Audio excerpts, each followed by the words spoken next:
Aïssa Amanseur, bonsoir, merci d'être à nouveau dans Challenge. Merci. Pour nous éclairer sur, comme à votre habitude, sur certains points qui minent le secteur agricole. Il est évident que qui minent ou qui intéressent ou qui sont l'élément positif.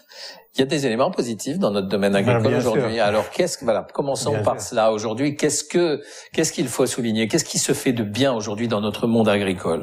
Non, premièrement, il faut avouer qu'il y a une avancée quand même dans le secteur de l'agriculture. Maintenant, quand on voit, par exemple, une certaine autosuffisance en légumes, par exemple, les cultures maraîchères, on n'importe plus. Donc, c'est déjà une avancée. Bon, c'est insuffisant, mais quand même, c'est une avancée. Voilà. Mais le problème actuellement, c'est les produits stratégiques. C'est les céréales et le lait. On est toujours en deçà. On est toujours dépendant. En insuffisance. Oui, on est toujours dépendant. Et si on est indépendant, c'est dû à quoi? C'est dû au climat, à nos agriculteurs, ou c'est dû à autre chose? Il n'y a pas de pays qui peut être indépendant à 100%. Ça n'existe pas. Mais le problème en Algérie, c'est que nous sommes dépendants des produits stratégiques. C'est ça le problème. Donc, quand on voit la facture alimentaire, les importations des céréales et du lait, la poudre du lait, et qui a frôlé en 2015, je pense, 5 milliards de dollars. Donc c'est grandiose comme entre céréales et lait, c'est 5 milliards de dollars. Oui. À qui nous achetions jusque-là l'essentiel des céréales? Les céréales, l'Algérie a une certaine diversification des fournisseurs, mais nous, on achète plus le blé tendre. Et le blé tendre, c'est à 90% ça nous provient de la France. Et pour le lait? Pour le lait, c'est diversifié. Il y a la Hollande, il y a beaucoup d'autres pays, d'autres fournisseurs. C'est plus diversifié. Oui, c'est plus diversifié. Et pourtant, on a fait des efforts là aussi. Et puis, il y a quelque temps, nous étions excédentaires en blé. Cette année? Non, pas cette année, mais il y a 2 années ou 3 années. Non, on n'a jamais été excédentaire. Cette année-là, on a fait une production exceptionnelle de 60 millions de quintaux de céréales, qui est due principalement à la bonne saison de pluviométrie. Mais on a fait, il y a 10 ans de cela, je pense en 2009, on a fait aussi un résultat aussi brillant. C'était 62 millions de quintaux. Mais en général, notre production n'excède pas les 34 et 35 millions de quintaux. Qui achète le blé? Quelle est l'institution qui achète le blé? C'est l'OAC. Mais elle a un monopole sur l'achat des céréales? Bien sûr. Pour quelle raison? On ne peut pas confier ça aussi à des importateurs privés? Non, mais pour l'achat de l'étranger, de l'importation. Oui, pour l'importation. Non, il y a la plus grande partie, c'est l'OAC, mais il y a des petites quantités qui sont importées par les privés. D'accord. Il y a une petite quantité, oui. Et pourquoi? Parce que ce blé-là, il est ensuite subventionné. Mais bien sûr, c'est parce que une fois transformé, les produits sont subventionnés, la semoule, la farine et tout ça. Donc c'est pour cela qu'il y a ce monopole-là. Et oui, d'accord, mais sur l'importation, aujourd'hui, tout le monde peut entrer en importation de blé ou pas? Non, le blé, non. Non, ce n'est pas un produit banal quand même. C'est un produit très, très, très stratégique. C'est pour cela que l'État veille toujours à son importation et à gérer en quelque sorte les quantités importées.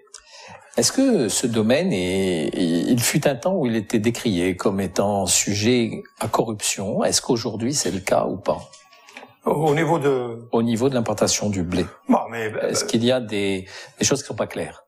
Là où il y a de l'argent, il y a des malversations. Parce que les sommes sont énormes. Oui, bien sûr. Quand on voit que pour le blé tendre, on importe plus d'1 milliard de dollars annuellement. Donc c'est un secteur qui est vraiment alléchant. C'est pour cela qu'on voit une rude concurrence entre les partenaires étrangers pour investir. Pour revendre. Pour nous vendre et justement, il y a eu changement de partenaire cette fois-ci.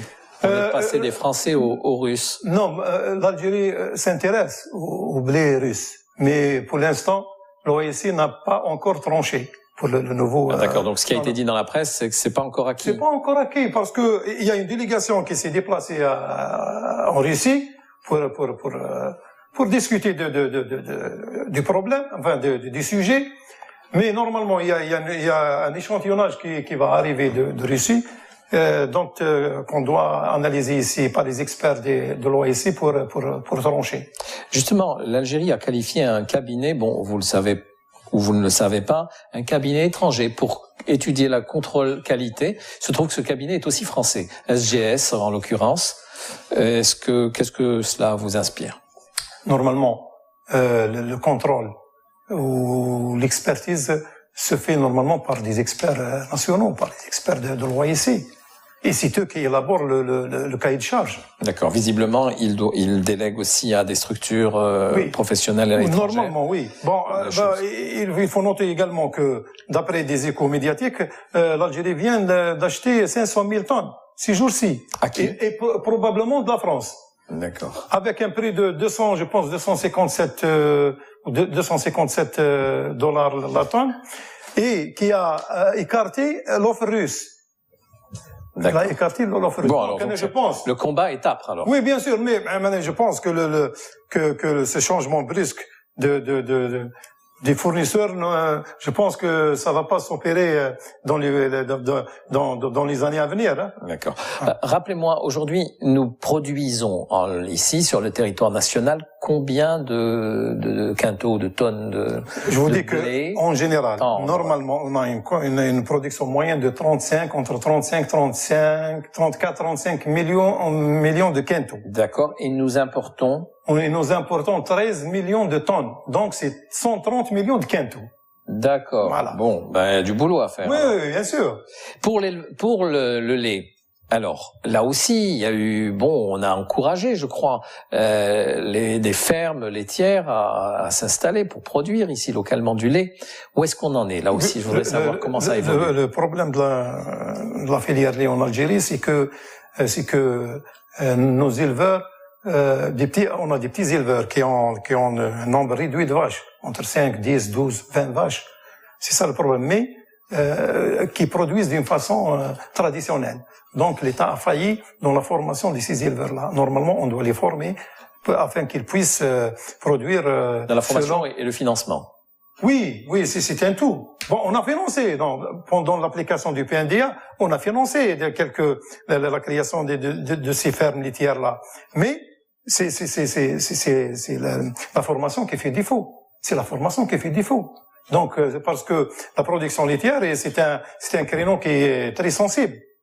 Donc, il faut que l'élevage, le mode d'élevage, il faut qu'il soit vraiment, il faut qu'il soit conduit d'une façon moderne. Combien d'hectolitres aujourd'hui sont produits en Algérie? Je ne sais pas si vous avez ce chiffre, et combien nous importons de poudre de lait? On importe l'équivalent de 2 à 2,5 milliards de litres. Donc on importe jusqu'à 500 000 tonnes de poudre de lait. Donc on a un déficit de presque 2 milliards ou plus de litres de lait par an. Donc le chemin est encore long pour arriver à la suffisance. Bien sûr, quand on voit ces chiffres-là, on découvre vraiment que le bout du tunnel n'est pas pour demain. D'accord. Pourtant, on a entendu souvent, il y avait des fermes pilotes qui s'installaient. Puis bon, les choses vont trop doucement, malheureusement. Les Américains sont visiblement encore de retour en Algérie dans le domaine agricole. Une délégation vient d'être accueillie ici, à la fois par nos institutions, par le FCE. De quoi s'agit-il encore une fois? Oui, on a vu ces derniers jours que le président du Conseil algéro-américain vient avec de nouveaux investisseurs, alors que le premier investisseur a échoué. Donc, le premier projet qui normalement doit être réalisé à Brézina, à Al-Bayab, a échoué, avec les Américains, a échoué. Et soi-disant le parrain de ce projet-là, c'est le président du Conseil algéro-américain, qui est le Conseil d'affaires algéro-américain. On lui pose la question. C'est pas le parrain, c'est il les met en relation. Oui. Mais on l'a vu, comment dirais-je, on l'a vu donc faire la promotion de ce projet-là. Et il a défendu bec et ongle. Il nous a donné même des chiffres qui nous vont tourner la tête. Des chiffres vraiment en termes de production et en termes de la main-d'œuvre. Donc, mais en lui posant la question ces jours-ci, pourquoi le projet a échoué, il a dit que c'est un problème de bureaucratie, c'est un problème de tracteurs qui ont mis plus de 3 mois pour être libérés des services de douane. En plus, il dit que ces tracteurs-là sont équipés de GPS et ce qui nécessite une autorisation de plusieurs départements gouvernementaux. Donc, moi, je me pose la question, si ce premier projet a échoué à cause de la bureaucratie, je pense que la bureaucratie est toujours là. Donc, qu'est-ce qui a changé dans 6 mois? Qu'est-ce qui a changé dans 6 mois? Qu'est-ce qui a changé dans 6 mois? Peut-être qu'il y a eu des promesses, de nouvelles négociations. Mais ça date de 6 mois. Ce n'est pas 2, 3 ou 4 ans. Donc, je pense que tout est en place, rien n'a changé, ni les lois, ni les pratiques, ni rien.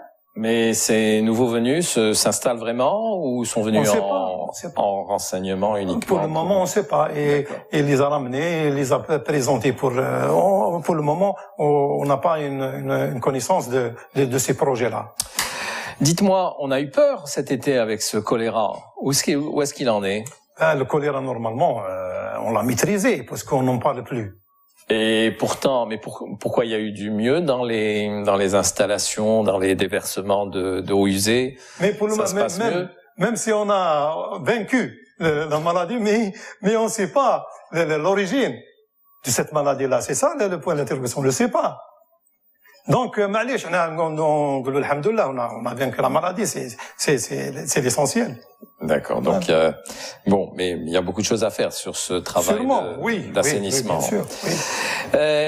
J'aimerais savoir aujourd'hui quels sont de manière générale les problèmes auxquels est confronté l'agriculteur algérien, vous qui les rencontrez quasiment chaque jour. Qu'est-ce qui les embête le plus et en quoi il faut les aider davantage, si on doit les aider, évidemment? Oui, vous savez que l'agriculture algérienne est basée essentiellement sur les petites exploitations. Donc, normalement, d'après le RGA, le recensement général de l'agriculture qui a été réalisé en 2001, 70% des exploitations agricoles ont moins de 10 hectares. Donc, ce sont des petites exploitations qui n'arrivent pas vraiment à se moderniser. Donc, là, c'est impératif de faire la promotion de la création des coopératives pour ces agriculteurs-là. C'est très important. Oui, mais les coopératives, c'est une organisation, un système qu'on tente de mettre en place depuis des années et on n'y arrive pas. Et certains lisent ça à une question de mentalité, Oui.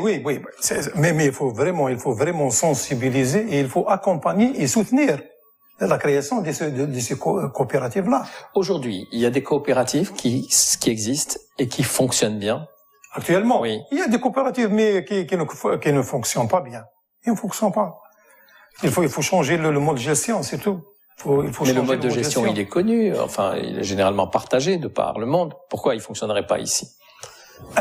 Pourquoi ça, c'est... Il nous faut toute une émission pour expliquer. Ouais. Oui, c'est parce que il y a beaucoup de problèmes qui rongent le secteur de l'agriculture. Premièrement, il y a le problème du foncier agricole. Il y a le règlement du statut juridique. C'est primordial. Il y a aussi, il y a aussi le problème du financement. Parce que nous, en Algérie, on n'a pas un organisme financier spécialisé pour l'agriculture. Donc, on a des banques commerciales qui financent l'agriculture, alors que l'agriculture, normalement, c'est un secteur sensible, qu'on ne doit pas vraiment, gérer financièrement comme une entreprise ou comme des entreprises industrielles. Mais alors vous voulez quoi? Vous voulez que l'État finance? Non, il faut qu'il y ait un organisme spécialisé pour le financement de l'agriculture et une banque spéciale pour financer l'agriculture. Pourquoi pas? Mais la BADR est assez spécialisée. Non, la BADR c'est une banque commerciale. C'est une banque commerciale. Ce n'est pas une banque. Bon, on dit que c'est le développement agricole et tout ça, mais c'est une banque commerciale. C'est-à-dire vous voulez qu'une banque Oui. Très accompagnatrice. Bien sûr. C'est-à-dire qui soit lente dans les oui. périodes de sécheresse, enfin, qui soit patiente plutôt, oui. qui soit là, qui est là, le réflexe de l'agriculteur en tête. Oui, bien sûr. Si on veut que vraiment l'agriculteur soit comment dirais-je qu'elle remplace les rentrées des hydrocarbures. Donc il faut vraiment qu'on lui consacre toute une panoplie de mesures. Parmi eux, une banque spécialisée pour le financement. Il y a aussi le problème par exemple de l'assurance agricole aussi, qui n'est pas vraiment développée en Algérie. Il y a peut-être 90% des agriculteurs qui n'assurent pas leur production, et même eux ne sont pas assurés. Et il faut aussi. Donc il faut trouver un autre système à mettre en place de manière. D'accord. Donc il y a une réforme profonde. Oui. Est-ce que vous avez des exemples de par le monde où on a changé? Quel est le bon exemple pour nous? L'exemple le plus frappant pour l'assurance agricole, c'est l'Espagne, qui a un taux de pénétration de plus de 80%. Oui, mais d'accord, mais le système de l'assurance, il est basé sur quoi? Il est basé surtout sur l'offre des produits très adaptés. Voilà, très adaptés, c'est ça. Donc il faut avoir toute une panoplie de produits d'assurance qui s'adaptent vraiment à notre agriculture. Voilà. Aujourd'hui, pour les concessions, pour l'achat de terres, les terres sont disponibles, on peut facilement. Est-ce que l'État accorde des lots de terrain aujourd'hui à quelqu'un qui veut se lancer? Normalement, il y a des périmètres qui se créent un peu partout en Algérie, dans les diverses wilayas, mais que l'accession à ces terres-là, c'est pas vraiment facile. C'est pas vraiment facile. D'ailleurs, quand on voit actuellement, quand on entend nos responsables dire qu'ils restituent du terre non exploité, qui ont été distribués depuis 10, 15 ans, 20 ans, qui n'ont pas été exploités. Donc, le départ a été faux. Donc, si on persiste dans cette politique-là, si on donne la terre à ceux qui ne la travaillent pas, ça sera toujours le même problème. Donc, si on donne aujourd'hui, on va la restituer d'ici 5 ou 10 ans. La terre qui n'a pas été exploitée. Donc, dans ce problème-là, de la distribution des terres agricoles, il faut vraiment être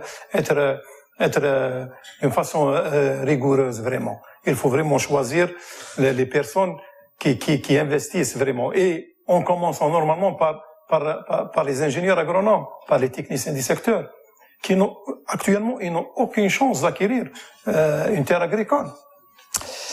Il faut des terres, il faut des équipements, et les équipements sont aujourd'hui encore plus coûteux, parce que si je vois le prix des voitures, je me dis que le prix du tracteur aussi, le prix du tracteur est la voisine des 300 millions de centimes. D'accord, donc c'est pour cela que je vous ai dit que si ces agriculteurs-là se regroupent en coopérative, ça sera plus facile d'acquérir le matériel agricole. Que fait le gouvernement pour relancer le système de coopérative? Pour le moment? Oui. Il ne pousse pas. Enfin, il y a des mesures incitatives, mais qui ne sont pas vraiment satisfaisantes. Par exemple, ils donnent un taux plus élevé dans le soutien. Quand on soutient, par exemple, de façon individuelle à 30%, on soutient à 50% les coopératives, mais qui restent vraiment très insignifiants. D'accord. Voilà. Aujourd'hui, vous êtes expert. Quel est l'essentiel de votre mission? Je voudrais m'intéresser à votre métier. Vous êtes combien d'experts agricoles aujourd'hui en Algérie et qui vous sollicite? Pour le travail du conseil, en général en Algérie, je vous dis que le métier est lésé, est méprisé. Je vous dis pourquoi. Parce que en ouvrant, par exemple, un bureau d'études agricole, en technique agricole, il vous suffit d'avoir un registre de commerce. Il n'y a même pas un agrément. Donc, c'est un métier pour ceux qui n'ont pas de métier. Actuellement, la fonction est exercée par tout le monde, par même les gens qui n'ont aucune relation avec l'agriculture. Normalement, dans un pays qui se respecte, normalement, un bureau d'études, il doit y avoir un agrément. Même ici en Algérie, pour les autres disciplines, par exemple pour l'architecture, il y a un agrément. Donc, ce n'est qu'un ingénieur qui doit ouvrir un bureau d'études. Mais pour l'agriculture ici en Algérie, c'est pas le cas. Donc, même, je vous assure que même en ouvrant un registre commerce, on vous demande même pas un diplôme d'ingénieur agronome. Donc, d'ailleurs, voilà, le départ, il faut. Le départ, il faut. Comment voulez-vous que développer le secteur sans conseil, sans bureau d'études qui sont vraiment capables d'accompagner le développement de l'agriculture? Donc, c'est ça. Donc, je profite de l'occasion, je lance un appel aux autorités, au ministre de l'Agriculture pour lui dire de régulariser, on peut dire, ce métier-là, et de mettre, si, pour avoir un agrément, peut-être, pour former, pour créer l'ordre des ingénieurs agronomes, peut-être, le chemin est long, il peut faire, comment dirais-je, un agrément administratif, à l'instar de ce qui se passe, par exemple, dans le ministère des Ressources en eau, le ministère de l'Environnement. Donc, c'est impératif. Il faut vraiment assainir ce milieu-là. Parce que, si les choses persistent, rien ne va avancer, je vous assure.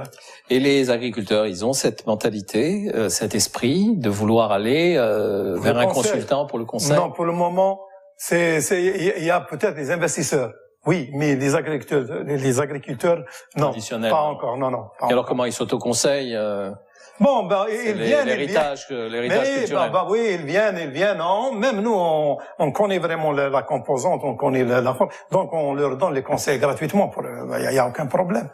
Les missions d'agriculture au niveau des wilayas, est-ce qu'elles font leur travail comme il se doit? L'administration agricole au niveau des wilayas ne peuvent pas vraiment travailler convenablement parce qu'ils n'ont pas de moyens. Ce sont des organismes administratifs par excellence. Ils n'ont pas de moyens pour accompagner le développement agricole. Ils n'ont pas de moyens. Quand on voit que les délégués, par exemple, au niveau des daïras, ils n'ont même pas un véhicule pour se déplacer. Voilà, c'est ça le problème. C'est ça le problème. Donc, la composante actuelle de l'administration agricole ne peut jamais accompagner le développement agricole. Les ministres se suivent, se succèdent. Que pensez-vous de l'actuel ministre? Il y a une très grande stabilité au niveau du ministère de l'Agriculture. On voit que c'est l'un des plus stables. Non. Instabilité. Parce que si on voit la succession de 6 ministres, je pense 5 ou 6 ministres en l'espace de 2 ans. C'est ça. Oui, donc il y a une grande instabilité. Je pense que cela va influencer négativement sur le secteur. Et le ministre actuel, qu'est-ce qu'il fait de bien? Le ministre actuel, bon, il vient d'être installé quand même. Bon, c'était un wali, il vient d'être installé. D'accord. On peut pas le juger. Non, on peut pas le juger parce que les problèmes de l'agriculture qui est un cumul de plusieurs années. Un ministre ne peut rien faire en 2-3 ans. Hein. Est-ce qu'il n'a pas la baguette magique? Est-ce qu'ils sont bien entourés, conseillés? Voilà, le problème est là. Le problème est là. Très bien. Eh bien, écoutez, Monsieur Mansour, je vous remercie. On a fait un point éclair du secteur agricole où il y a beaucoup de choses à faire et donc il faut inciter nos agriculteurs peut-être à s'installer en coopérative. Oui, c'est impératif. Et apprendre à se parler. Oui, bien sûr. D'ailleurs, il faut que l'État accompagne aussi. Il faut que l'État accompagne et soutienne. Ouais. Voilà. Et c'est valable cette histoire de coopérative bien sûr. À l'échelle nationale. Pour tous les secteurs, à l'échelle politique notamment, on devrait s'installer en coopérative et parler davantage ensemble. Oui. Voilà. Je vous remercie beaucoup de votre éclairage et aux téléspectateurs. Merci de votre attention et je vous dis à vendredi prochain, 21h.